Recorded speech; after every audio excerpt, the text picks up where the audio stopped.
안녕하세요. 대한종양내과학회에서 진행하는 그 암이 알고 싶다. 앞선 세션에서는 췌장암에 대한 수술에 대한 내용을 얘기를 했는데 이번 세션에서는 항암 치료에 대해서 조금 자세히 다뤄보겠습니다. 저는 서울성모병원 종양내과 김인호고요. 두 분 교수님 모셨습니다. 소개 좀 부탁드립니다, 교수님.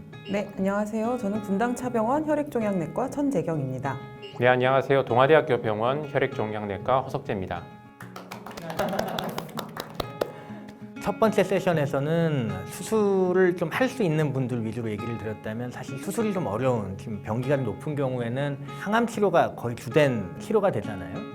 환자분들이 굉장히 많이 궁금해하셔서 오늘 얘기를 좀 드릴 건데 일단 항암을 하기 전에 준비해야 될 거나 그런 것들이 있을까요? 여러 가지가 있지만요. 케모포트라는 걸 먼저 말씀을 드립니다. 그러니까 케모포트라는 거는요. 수술 못 하시는 분들은 사실 항암 치료를 좀 반복적으로 오래 해야 되는 경우가 많기 때문에 몇 개월 혹은 1년 이상도 하게 되는 경우가 있습니다. 근데 이 항암 치료를 반복해서 손이나 팔 혈관으로 계속 맞게 되면요. 이 혈관이 손상돼서 나중에는 주사 맞을 혈관이 없게 될 수도 있거든요. 이런 혈관 손상을 예방하고 또 안정적으로 약물을 투여할 수 있는 루트를 확보하기 위해서 저희가 케모포트라는 시술을 하게 됩니다. 이 시술은 국소마취 시술이고요. 쇄골 아래쪽에 피부 속으로 엄지 손톱만한 요 단추 모양의 포트를 심고 이 포트가 큰 정맥으로 연결이 되게 되는데요.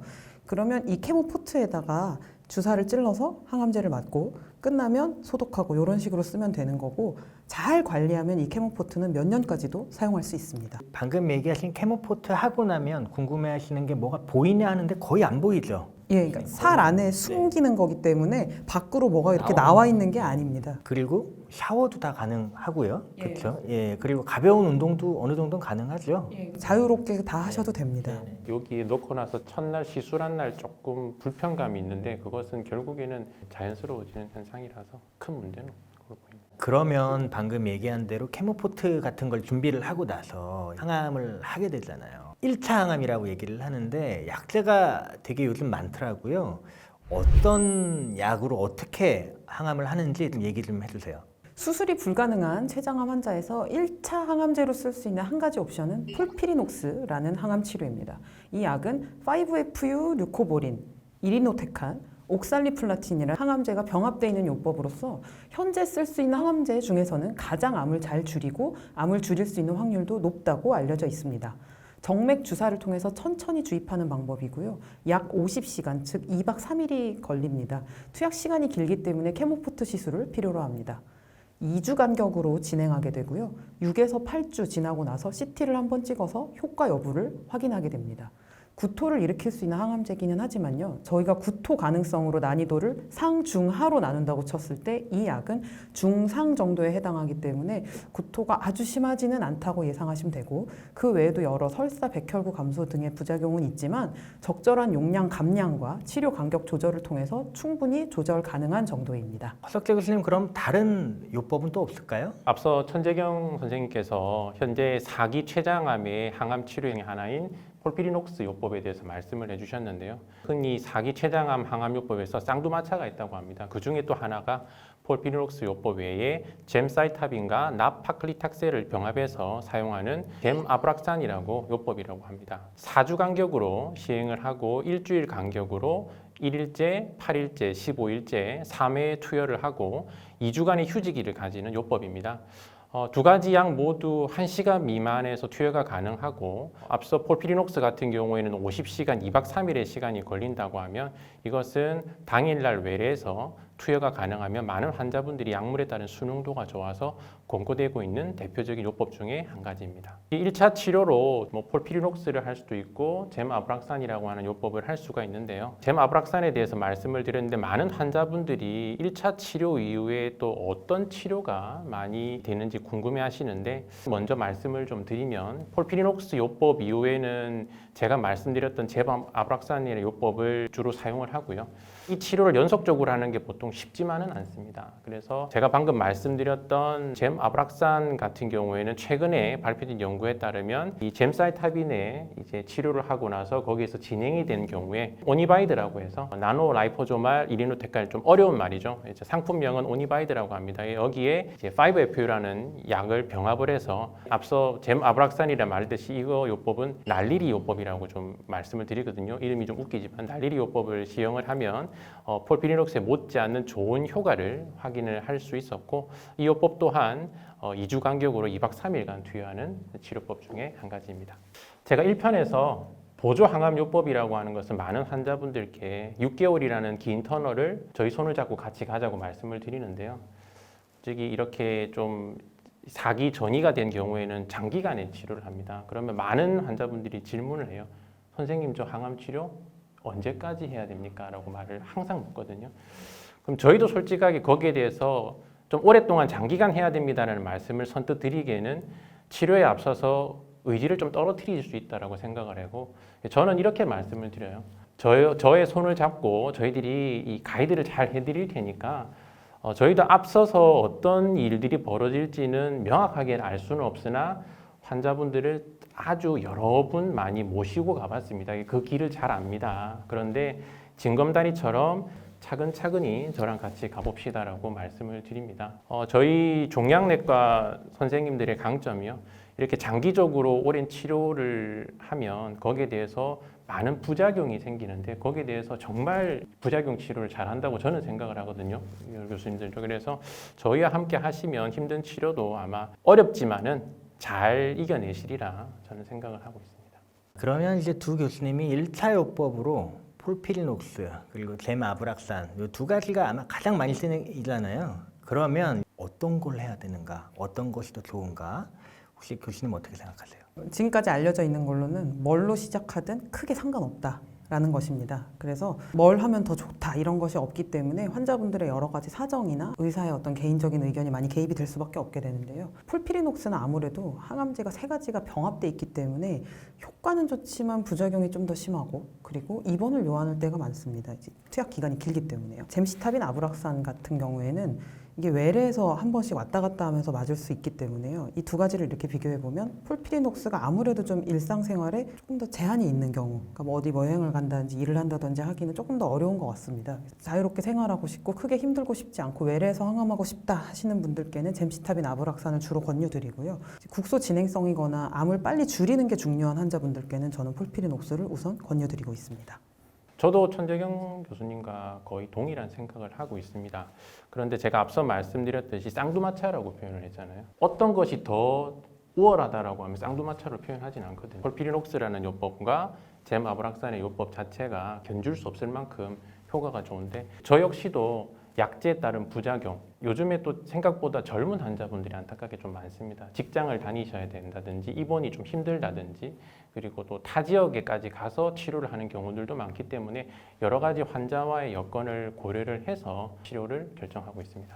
그러니까 환자의 상태에 따라서 담당 교수님이 아마 잘 결정을 해주실 거라고 생각을 합니다. 예. 자, 그러면 교수님 저희가 이제 뭐 매번 하는 얘기잖아요. 학회나 뭐 여러 군데에서 표적 항암제도 있고 면역 항암제도 좀 많이 나왔다고 하는데 췌장암에서는 이 표적 항암제, 면역 항암제가 어떤 역할이 있나요?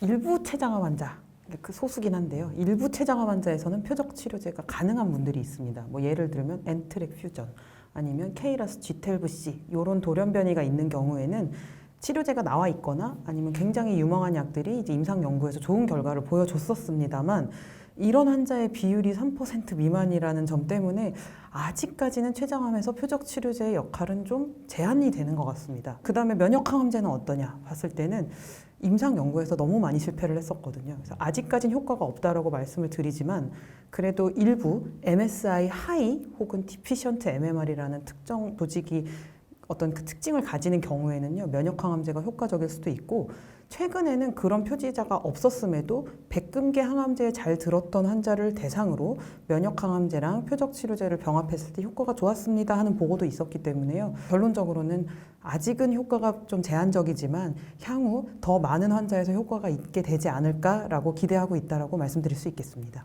교수님, 근데 췌장암에서 유전자 검사 하시나요? 가능하면 하려고 하고 있습니다. 하지만 쉽지는 않습니다. 왜냐하면 첫 번째로는 비용적인 부위가 있고요. 왜냐하면 기존의 일반적인 조직 검사로서는 방금 천재경 교수님께서 말씀하셨던 여러 가지 유전학적인 변화를 다 찾을 수는 없습니다. 하지만은 조금이라도 치료에 따른 옵션을 더 가져가기 위해서 가능한 현재도 저는 이 NGS라고 하는 검사를 시행을 하고자 노력하고 있습니다. 항암 치료 부작용도 많이 궁금해 하시잖아요. 사실 여러 가지 부작용이 있겠지만은 췌장암 환자분들이 항암 치료 받으실 때 특이하다고 해야 되나요? 특징적으로 나타나는 그런 부작용이 좀 있을까요? 췌장암이라고 아주 특별한 거는 없고요. 가장 저희들이 중요하게 사용하는 약제들이 환자분들을 조금 더 힘들게 하는 그런 경우는 있습니다. 아무래도 1차 치료에서 사용하는 요법 중에서 폴피리녹스, 이제 옥살리플라틴이라는 약과 젬아브락산에서 나파클리탁셀이라는 약 그 두 가지 약들이 신경 독성 즉 항암 치료에 따른 신경병증을 유발을 할 수 있습니다. 그래서 대표적인 증상 자체가 약물 치료를 한두 차례에서 생기는 건 아니고요. 조금 더 장기적으로 지속적으로 하다 보면 손발의 감각 변화, 일부에서는 통증을 호소하시는 경우들이 있습니다. 그리고 폴피리녹스에서 이리노테칸, 앞서 말씀드렸던 나노라이포조말 이리노테칸에서 다 동일한 이리노테칸 계열이거든요. 이제 일부 환자에서는 설사 및 복통을 유발을 하기도 합니다. 치료를 하는 의사들 입장에서는 그렇게 중요하다고 생각하지는 않지만은 많은 환자분들이 공통적으로 묻는 질문이 또 있습니다. 선생님, 머리가 빠지나요? 미리 말씀을 드립니다. 이리노테칸이라는 약이 들어가면 한 50% 이상에서는 탈모 현상이 일어나고요. 젬사이타빈이라는 약과 나노라이포조말 이리노테칸은 그보다는 빈도는 좀 떨어지지만은 머리가 빠지는 부작용이 있어서 그거는 미리 말씀을 저희들이 드립니다. 저희가 이것도 좀 관심을 가져야 되는 것 같긴 해요. 머리 빠진다는 거에 대해서 참 걱정들을 많이 하시는데 50% 정도가 이제 빠진다고 얘기를 주셨는데 그러면 뭐 싹 다 빠지나요? 아니면은 어떻게 되나요? 제가 써봤을 때 아브락산을 썼을 때는 머리가 상당히 많이 빠져서 소위 그 캐릭터 중에 골룸이란 캐릭터가 있지 않았습니까? 그 정도로 정말 많이 빠진다. 가발도 많이 하시고 예, 그래서 가발을 거의 맞추셔야 될 정도로 아니면 모자를 써야 될 정도로 빠지고요. 폴피리녹스나 젬시타빈 단독 아니면 오니바이드 요법 정도를 썼을 때는 본인은 알 정도로 많이 빠지는데 씻을 때마다 이렇게 웅크웅크 나오니까요. 가깝지 않은 사람들이 봤을 때는 저 사람 항암 받는구나라고 알지 못할 정도일 수도 있습니다. 좀 개인차가 있기는 합니다. 항암을 하면서 또 가장 많이 물어보시는 게 일상생활 가능하냐? 내가 계속 뭐 입원해야 되냐? 어떻게 해야 돼? 이런 거 많이 물어보세요. 일상생활 가능한가요? 일반적으로 일상생활은 가능합니다. 하지만 항암 치료 스케줄로 인해서 어쩔 수 없이 생기는 문제가 있는데요. 그러니까 예를 들면 폴피리녹스, 오니바이드 같은 경우에는 총 50시간, 2박 3일의 투약 기간이 있기 때문에 시간을 투자해야 되는 부분이 어쩔 수 없이 있습니다. 대부분은 입원해서 많이 하긴 하는데요. 근데 요즘에는 그 주사를 가방 항암이라고 불러서 이제 인퓨저라는 거를 이용하는데 46시간 5FU라는 약을 여기다 이렇게 달고 가면 집에 가서 가방을 메고만 다니시면 일상생활 웬만한 거 뭐 칫솔질 하시고 식사하시고 간단한 사무일 보시고 이런 건 할 수 있을 정도로 이제 외래에서 항암을 할 수 있는 경우가 생기고 있습니다. 그래서 뭐 가족 여행이나 아니면 뭐 자녀분 결혼 막 이런 거를 상담하시는 경우가 있는데 저는 다 하시라고 말씀드리고 있고요. 아주 심한 육체 노동이 아니라면 간단한 일이나 일상생활 모두 가능하십니다. 그리고 특별한 일정, 아까 말씀드린 뭐 자녀의 결혼 이런 경우에는 저희한테 미리 상담해 주시면 항암 치료 계획을 이렇게 조정해 드릴 수 있기 때문에요. 미리 저희랑 잘 얘기하시면 좀 행복한 삶도 사시면서 항암 치료도 병행하실 수 있지 않을까 그렇게 생각합니다. 아주 심한 활동이 아니면 거의 다 가능하다. 대신에 부작용이 심하지 않다면 그 정도로 얘기를 드릴 수 있을 것 같아요. 네. 저희 오늘 두 번째 세션은 종양내과 교수님 두 분 모시고 췌장암의 항암에 대해서 좀 자세히 이야기를 해본 것 같아요.